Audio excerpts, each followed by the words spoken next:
नमस्कार, मैं सोमेश राठौड़ और आप देख रहे हैं मरुधरा टुडे का स्पेशल प्रोग्राम पहला सुख निरोगी काया। आज हम बात करेंगे अजमेर शहर के जाने माने क्षेत्रपाल हॉस्पिटल में सेवाएं दे रहे spine and orthopaedic surgeon doctor Jagdish Singh Charan से। डॉक्टर चारण किस प्रकार रीढ़ की हड्डी की सर्जरी करते हैं, रीढ़ की हड्डी की देखभाल किस प्रकार करनी चाहिए। हमने डॉक्टर जगदीश चारण की स्पेशलिटी के बारे में उनसे बात की। क्षेत्रपाल हॉस्पिटल से जुड़कर किस प्रकार शहर वासियों को लाभ दे सकते हैं, डॉक्टर चारण जोड़ प्रत्यारोपण की सुविधा में आमजन को क्या लाभ मिल सकता है और इससे जुड़ी क्या भ्रांतियां हैं जिनसे बचना चाहिए, स्पाइन सर्जरी को लेकर क्षेत्रपाल हॉस्पिटल में भविष्य में क्या योजनाएं हैं, इन सभी सवालों को लेकर बात करते हैं डॉक्टर जगदीश सिंह चारण से। आइए देखते हैं क्या कहा डॉक्टर चारण ने। नमस्ते, मैं doctor Jagdish Singh Charan, consultant spine and orthopaedic surgery in Kshetrapal hospital Ajmer. मैंने FNB spine surgery, DNB orthopaedics किया है। अभी मैं कंसल्टेंट स्पाइन सर्जन ज्वाइन किया है क्षेत्रपाल में। इससे पहले मैं Apollo hospital Bangalore, Apollo hospital Jaipur, Ahmedabad fellowship in AO spine और निम्स में असिस्टेंट प्रोफेसर के पद पे कार्यरत था। जैसे मैंने बताया कि मैं कंसल्टेंट स्पाइन सर्जन हूँ, तो FNB स्पाइन पूरे इंडिया में सिर्फ 20 सीट्स होती है हर साल, जिसमें राजस्थान के बहुत चुनिंदा लोग सेलेक्ट हो पाते हैं, हर वर्ष 1 या 2। तो मैं अजमेर क्षेत्र का और इस पूरे क्षेत्र का अकेला पहला स्पाइन सर्जन हूँ। और स्पाइन सर्जरी का फील्ड अपकमिंग ब्रांच है, जिसमें लोगों की काफ़ी भ्रांतियाँ होती है स्पाइन सर्जरी को लेके, कि स्पाइन के ऑपरेशन जो है या जो चोटें हैं वो बहुत गंभीर होती है, उनका ऑपरेशन से भी इलाज हो नहीं पाता और मरीज़ की अवस्था में कभी भी सुधार नहीं आता, उल्टा बिगड़ जाती। आमजन में ये भ्रांतियाँ बहुत है कि स्पाइन के ऑपरेशन कभी भी सक्सेसफुल नहीं होते। इवन मेडिकल फील्ड में भी जो कि स्पाइन से रिलेटेड चीज़ों को डील नहीं करे होते, जैसे मेरे कुलीग है जो दूसरी ब्रांचेज में हैं, उनको भी काफ़ी इस चीज़ को लेके अवधारणा ऐसे बनी हुई है कि स्पाइन में जब नस दब जाती है या फिर रीढ़ की हड्डी के धागे पे चोट लग जाती है, जिससे कि पैरों में हाथों में सुनपन या लकवा मार जाता है, तो उसके बाद में ऑपरेशन कराना उचित नहीं होता है, जिसकी वजह से काफ़ी लोग जो हैं सफ़र करते हैं। लेकिन ऐसा नहीं है, मॉडर्न साइंस काफ़ी एडवांस हो चुकी है। अगर आप स्पेशलाइज्ड केयर लें,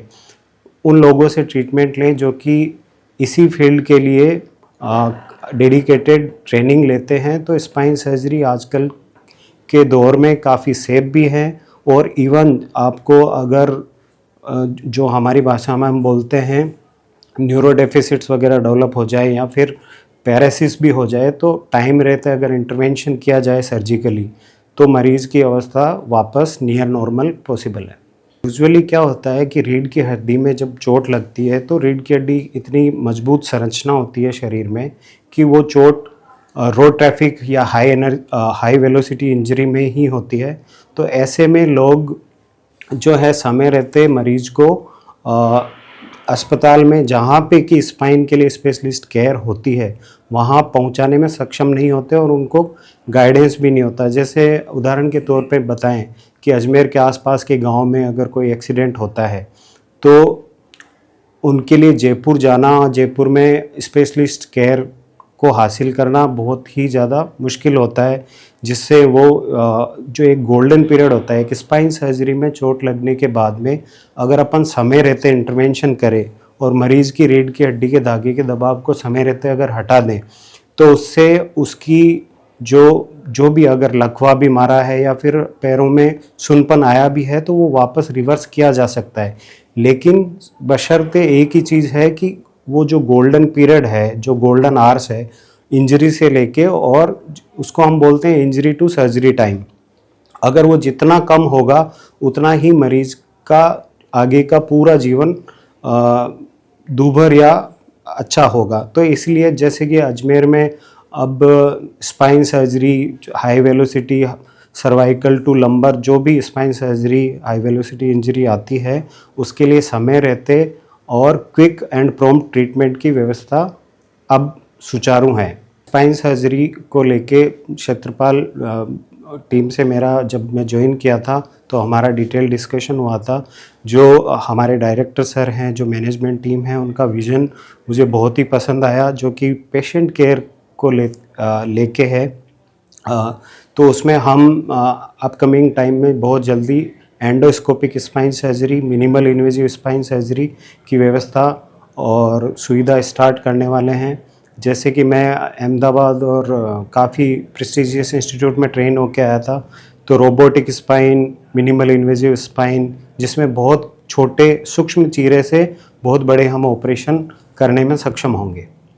जैसे कि मैंने जोड़ प्रत्यारोपण की अपनी ट्रेनिंग और मेरे कोलीग जो भी यहाँ पे हैं उन्होंने बहुत इंडिया के प्रेस्टिजियस हॉस्पिटल से की है, जो कि इंटरनेशनल पेशेंट्स को भी जोड़ प्रत्यारोपण की सुविधा कराते हैं। तो लोगों में एक भ्रांति ये होती है कि ये इतना बड़ा ऑपरेशन है कि हम इसके लिए बेंगलोर या अहमदाबाद जाएं या फिर बहुत बड़ी जगह जाएं, जबकि हम जो वहाँ से ट्रेन होके वहाँ भी हम ही करते थे। जब हम अजमेर में लोगों के पास में उनको ये जोड़ प्रत्यारोपण की सुविधाएं देंगे तो फिर उनको वही हाई स्टैंडर्ड केयर, वही क्यूमुलेटिव एंड मल्टीडिसिप्लिनरी अप्रोच के साथ में पेशेंट का जोड़ प्रत्यारोपण का यहाँ पे होने की संभावना होगी और सुचारू होंगे, तो लोगों को काफ़ी फ़ायदा मिलेगा। दूसरा, लोगों को अधिकतर ये भ्रांतियाँ रहती है कि घुटने का ऑपरेशन कराने के बाद या कोई भी जोड़ प्रत्यारोपण कराने के बाद वो पहले की तरह चल नहीं पाएंगे, या फिर उनकी जान को खतरा होगा, या फिर पैर हमेशा के लिए टेढ़ा हो जाएगा, या फिर जीवन भर उनका दर्द कभी जाएगा नहीं। जो कि वो एक जो आम जन में एक दूसरे से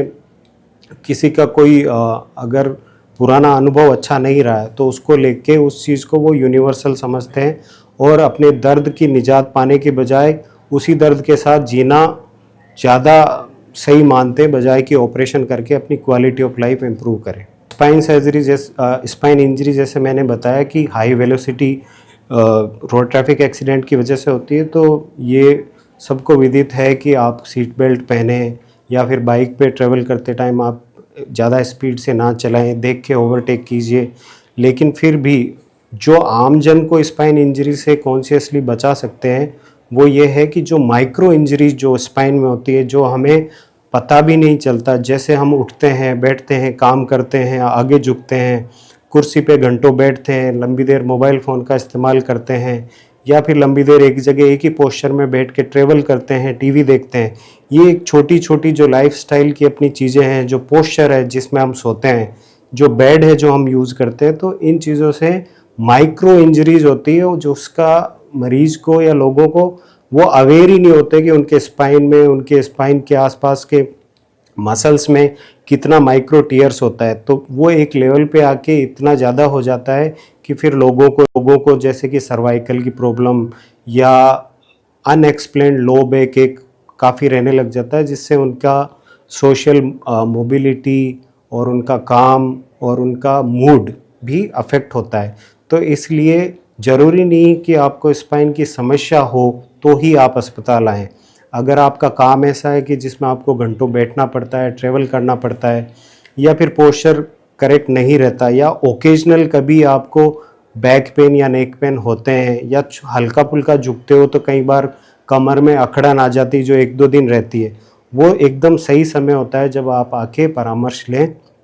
ताकि आपको पता चले कि आपको लाइफस्टाइल में किस तरह के बदलाव करने हैं, पोस्चर में किस तरह के बदलाव करने हैं, कि आपको फ्यूचर में ऐसी प्रॉब्लम ही ना हो कि आपको स्पाइन सर्जरी की भी ज़रूरत पड़े। और जब आप आके ये चीज़ें सीखेंगे तो आप अपने कोलीग को, अपने परिवार वालों को, अपने पड़ोस वालों को भी आप एजुकेट कर पाएंगे, तो जिससे कि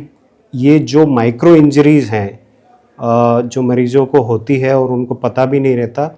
तो उससे आप बच सकते हो और आने वाले किसी भी स्पाइन की बड़ी दिक्कत को टाल सकते हो। क्षेत्रपाल हॉस्पिटल में हमारा कमिटमेंट 24/7 है। किसी भी तरह की स्पाइन इमरजेंसी के लिए मेरा ओपीडी टाइमिंग 10 to 5 है, और उससे पहले भी और उसके बाद भी ऑन कॉल भी हम रहते हैं। और दूसरा,